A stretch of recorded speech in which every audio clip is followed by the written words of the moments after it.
Olá, rapazes! Eu sou um investigador muito famoso que deveria de todos conhecer-me, tanto a mim como este meu companheiro que tenho aqui, que tem a cara que parece que não a move. O assunto é que eu fui um físico e biólogo britânico. Nasci no Reino Unido em 1916.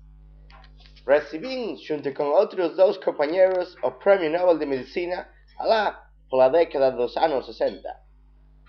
O meu campo de investigação foi a biologia molecular, e os meus companheiros de investigação sobre o mesmo tema foram Rosalind Franklin e Maurice Wilkins. Repito, Rosalind Franklin e Maurice Wilkins foram companheiros meus coetâneos no mesmo tempo.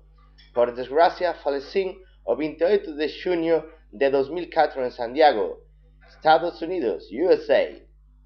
Quisiera saber se me poderias dizer quem é ou qual é o meu nome e o do meu companheiro que tenho aqui que parece uma estátua de cera, e também que descobri e por que nos deram a mim e mais o companheiro daqui ao lado o Prêmio Nobel. Um saúdo, rapazes, a ver quem é o primeiro.